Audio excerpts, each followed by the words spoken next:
What's good, y'all? My name is Lucas Lyons, and we got some things to talk about. Do we now see how race is the most consequential thing in this country, on this planet? With these new COVID numbers come out, we're going to jump there. We're going to get there, and I want to get there soon. But as you know, we have to talk about racial puberty. We have to talk about coming into one's own racial awareness. And in the last video, I spoke about Dr. Cress Welsing in her book, The ISIS Papers. Highly recommend it. Dr. Welsing, the late Dr. Welsing.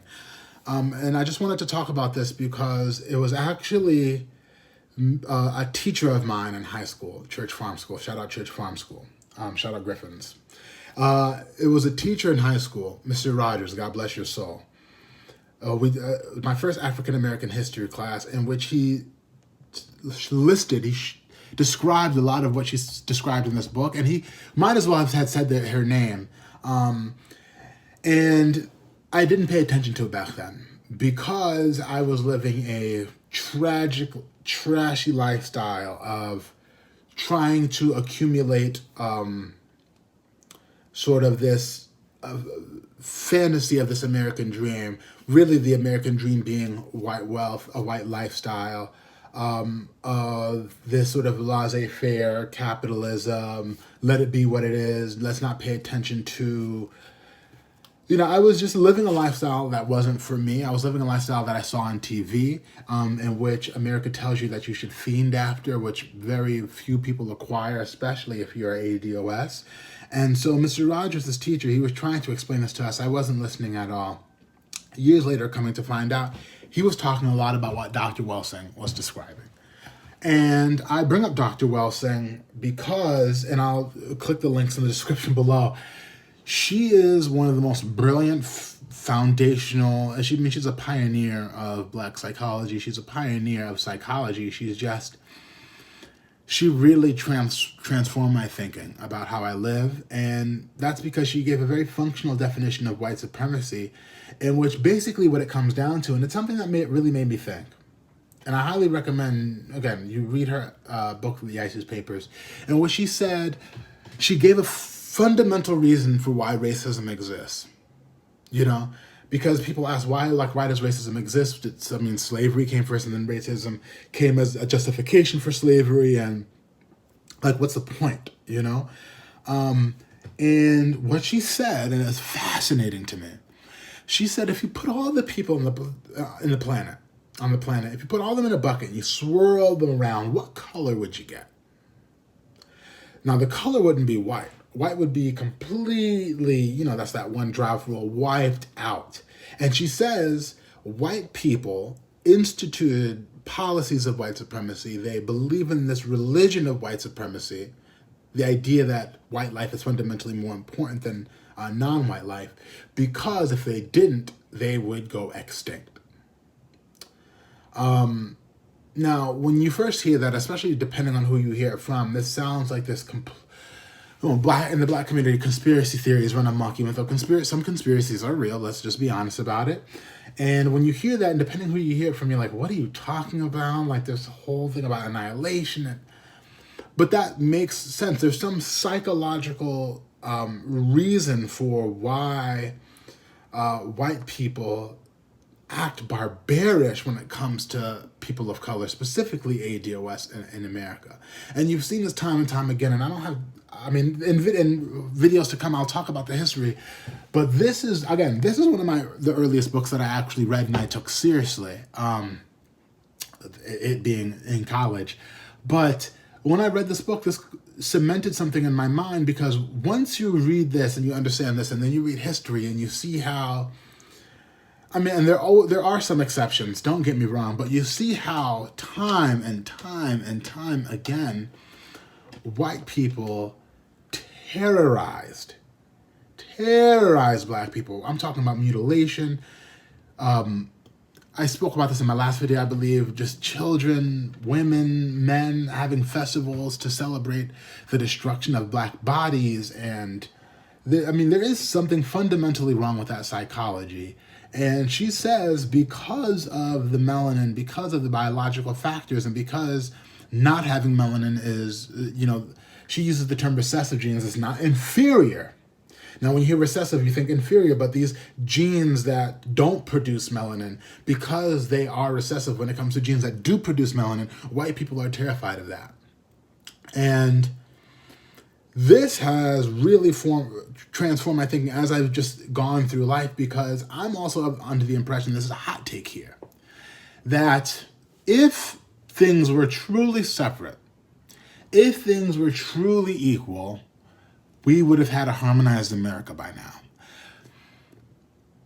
But because things were separate and not equal, because things were separate, and even in our separateness, even in our isolation, white people still found a way to loot, to rape, to destroy, to murder, to, terrorize. We did not have the opportunity to build the black infrastructure that's necessary for a society, for a people. And it's just very distressing to have seen this. And, Dr. Welsing, and you can't throw the baby out with the bathwater, because in her book, she talks about, again, she gives a very functional definition of white supremacy, but then she also talks about some black psychology and the symbology behind like games and symbology of guns and the crucifix and homosexuality and Christmas trees. I mean, and there's some things in the book that I don't necessarily agree with. There's some things in the book that, I find questionable, that I need to do more reading about, and that's completely fine, but you can't throw the baby out with the bathwater. And in this sense, Dr. Welsing's baby, God bless her, is this idea of this fundamental physiology of white people about why, and the cause and the reasoning for why racism even exists in the first place, because it is a very peculiar thing on this planet. I mean, I think 15, maybe 20% of the planet are white people, and the 80% are non-white people. And so it's really interesting if you consider what happens if you put all the people on the planet in a bucket, mix them all up, what would come out. I just wanted to talk about Dr. Welsing very quickly. I'm sure I'll talk about Dr. Welsing in future videos when it comes to racial puberty. And because this is what really, again, crucial to my understanding about what race is. So, and I don't want to take too long talking about racial puberty, because I do want to get into COVID, but that's my racial puberty segment for this video. Again, click the links in the description below. Dr. Welsing's videos. Brilliant woman, the late Dr. Welsing. So that's the ISIS papers. More to come on that.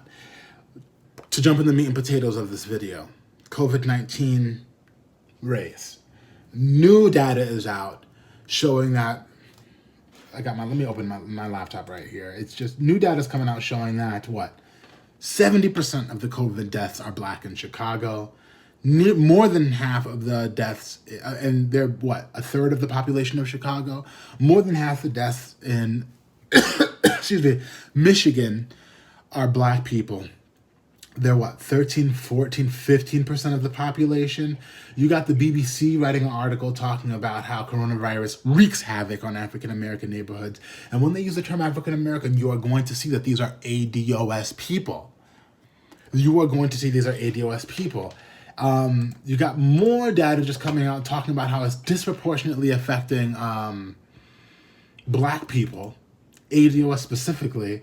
Reuters talking about how African Americans are more likely to die from the virus. And you can point to, diabetes, high blood pressure, a whole slew of health illnesses. And, one could say, black people should take better care of themselves. Sure.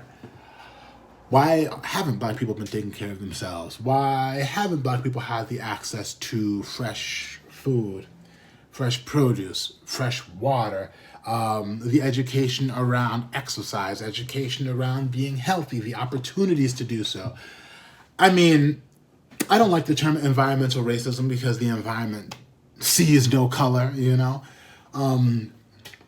What it is terrorism from white people in this country, from us being forced from federally developed ghettos, from us to live in, from opportunity deserts, from food deserts that we were forced into. This is a lack and a failure of the federal government. And talking about racial puberty, this is something that I also had to get over too, is don't be, and this is something Yvette says, and shout out to Yvette Carnell, this is something Yvette says as well, don't be ashamed of having grown up in poverty. Don't be ashamed of having, what you should be ashamed of is not wanting more. Don't be ashamed of having grown up not having enough. Don't be ashamed of growing up being black. And that's something that I grew up with. And I mean, my two brothers, I'm the middle child. Shout out to all the middle children out there. My two brothers, when I talk to them, they don't even tell people, because I'm 28, my little brother's 26, my older brother's 33. When we talk about these things, they don't tell people, not that it comes out organically in conversations, but they don't tell people that they grew up in the projects.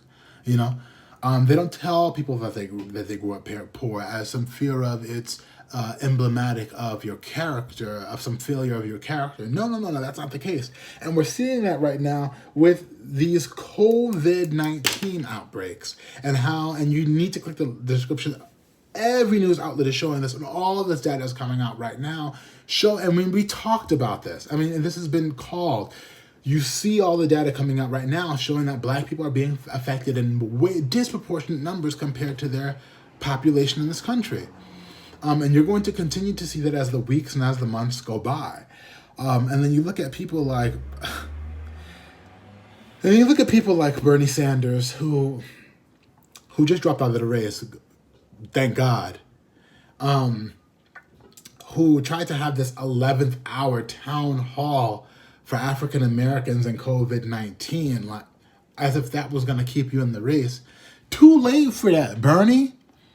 It's too late for that. And I'm glad your ass dropped out, because it would have been harder to sort of get black people on the same boat and show that you ain't the savior that black people think you are. I don't think got black people boo-hooing on Twitter and on social media. Oh, Bernie's gone. What are we going to do now? What's going to change for black people if Bernie was elected? He's already, and I'm sorry, I'm not sure if that was a good segue, but he already was on record saying no reparations. Why should black people get something? Why should ADOS get something in particular, special for them? Good, he dropped out. He doesn't deserve our vote. He doesn't deserve to win. If he was in office, what would have changed for us? Absolutely nothing.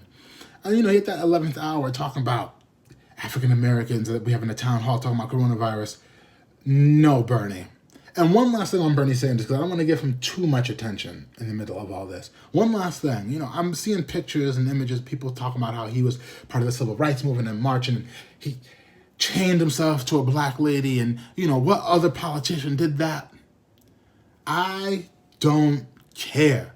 What about the black people who were lynched? What about the black people who were murdered? What about black people who could have been in these political positions to dispense reparations, to give us a voice, a political voice on Capitol Hill? What happened to them? No one's talking about that. I don't care what Bernie did. Black people have been doing this in spite of being hosed down. Black people have been doing this in spite of that. And now we're talking about Bernie because he was on the front lines marching with Martin Luther King Jr. No, black people could be doing what Bernie's doing, but we don't see that, because what happened to those black people? Nobody knows. But this white man is getting this. This white man, Bernie Sanders, is getting these accolades for having marched. And oh my goodness, look at him. I don't care about that. Black people been doing that for years. Let me see somebody else. Give some. If you're really about that business, Bernie, give somebody black that opportunity instead of you being there. And that's all I gotta say about Bernie. I'm glad he's out the race, because if Bernie was still in the race and he was the Democratic candidate, it would have been harder to convince some black people that Bernie is not for you. Not that I'm voting for Trump, but that, it would have been so much more difficult to sort of convince people that Bernie is not for the people if he was the candidate, because then people were like, oh, Bernie over Trump, and now Biden, that's a different situation. We'll get into that hopefully next week's video. I also wanted to talk about AOC. She's calling for reparations for black and brown communities because of environmental racism. I'm not trying to hear that black and brown business. I'm not trying to hear that black and brown business anymore, that people of color business anymore. AOC, it is disrespectful that you sort of lump in ADOS with black and brown people. Shout out to the immigrant population. God bless all my South Americans, all the Mexicans, all the Caribbeans, all black people, all non-white people, you know what I mean? And that's part of my racial puberty journey because, it went from white and non-white to now I'm focusing on ADOS. And, there's so many nuances to this racial conversation. And AOC, I can't anymore with this. Everybody's getting reparations, black and brown. If you don't see the need to separate ADOS and give us specific reparations and shine a specific light on ADOS, there's no reason I'm paying attention to you, no reason I should listen to you, because what you're doing is you're erasing. It's an erasure of ADOS, the ADOS glory and the struggles that we've had in this country. And so for AOC to say because of environmental racism and redlining, and Richard Rothstein wrote a book, The Color of Law, in which he talks about you can't lump in people of color into the sort of catch-all reparations, environmental racism, redlining situation. You cannot do that. And history proves that you cannot do that. And for AOC to continue to do that, I don't understand how there are any ADOS who are in support of AOC, besides the fact that she's she's a non-white person. I'm not sure if that's how she represents herself when she... Anyway, AOC, this black and brown stuff, the lumping of it, I can't, it's not okay. When it comes to the COVID deaths, we're going to continue to see, the black community needs to brace. And before I get there, I just want to, again, say how grateful I am to be in the position that I am, because I'm a teacher in New York City and I'm still getting a paycheck. A weird flex, I know. I'm still getting a paycheck. We're doing remote learning as best we can. Shout out to my kids. And, shout out to my older brother as well, who's a foreman, who's an iron worker, foreman for iron workers, Local 40. And, he's considered an essential worker and he's out there. And, I'm very grateful to be in the position that I'm in to hopefully be able to support my family in some way, in some capacity. But that being said, because the black community, ADOS, we need to prepare. Are we ready for what's going to happen in the coming weeks and coming months? 10 million people applied for unemployment in the past 2 or 3 weeks in this country, 4 weeks in this country. Is ADOS ready for this? And we need to really focus and understand where this country is headed, where this country is going. Please click the links in the description below. You're going to see that black people are dying at such higher rates than any other people in this country from COVID-19. Due to a lack of federal oversight that is centuries long. You cannot put the deaths of ADOS because of COVID-19 on some type of innate characteristic problem with ADOS. You just can't do that. Because in a previous video, we talked about Alabama and how the World Health Organization showed that we were living like a developed nation in Alabama. And so, of course, this is going to be happening. And we're going to see so many more high numbers of ADOS, of black people dying from COVID because we don't have the necessary equipment, the necessary tools, outlets, outreach to prevent that from happening. Something else I wanted to talk about is all my Chicagoans out there. If you're from Chicago, I love Chicago. I was in Chicago last summer. Love Chicago. I would love to go back this summer. Not looking like that's going to happen. 21 shot, 7 killed Tuesday. It's yesterday in Chicago. NEPHEW. This we can prevent. This is something that we got to talk about. Just because it's getting a little, summer-like temperature out there, we got to, and I know there are organizations in Chicago who, are talking about gun violence, talking about gang violence, but this is something that we got in the middle of COVID. It's almost laughable. 21 shot, 7 killed. First of all, you're supposed to be social distancing. How are you getting that close anyway to be shooting people? Just to get a little warm. I understand it's cold in Chicago, getting a little warm out there. Now you want to have a barbecue. 21 shot, 7 killed? This just gives more ammunition for white people to say, see, look at that. Not that, even if we wasn't killing each other, they would still be saying that shit. Excuse me. Watch my language. They would still be saying that. But come on now, 21 shot, 7 killed in Chicago in the middle of COVID. Who wronged you that much that you got to risk your own life getting infected? That you doing drive-bys? You get a 5-year-old little girl getting wounded? Not okay. Not okay. But again, and I'm sure we're going to talk about this in later videos. When you talk about crime and gang violence in Chicago, anywhere really in this country, there's this Khalid Muhammad wrote this book, The Criminalization of Blackness, in which he talks, and he basically says very flat out, there's this discount of race, or discount of race, in which we'll never know what could have happened in these neighborhoods, because crime spiked and crime sort of flourished because the government allowed for it. We didn't have the institutions in place. We didn't have the oversight needed. We didn't have the resources to make sure that our communities didn't have to turn to violence, didn't have to turn to, because these shootings in Chicago, gang related, also coming from what? Stemming from what? Drugs. Milton Friedman, Johan Hari wrote about this in his book. Milton Friedman talked about, if you legalize drugs, if there was no drug war, no drug violence, the murder rate in this country would dip more than like 60-70%, because that's what a lot of these gang shootings are about. Turf wars and street wars, and it all stems around drugs and gang violence from drugs. And there's a reason why this is in place. And so even with these, as sad as it is in the middle of COVID with these shootings in Chicago, we have to take this onus and understand that we have some agency around that.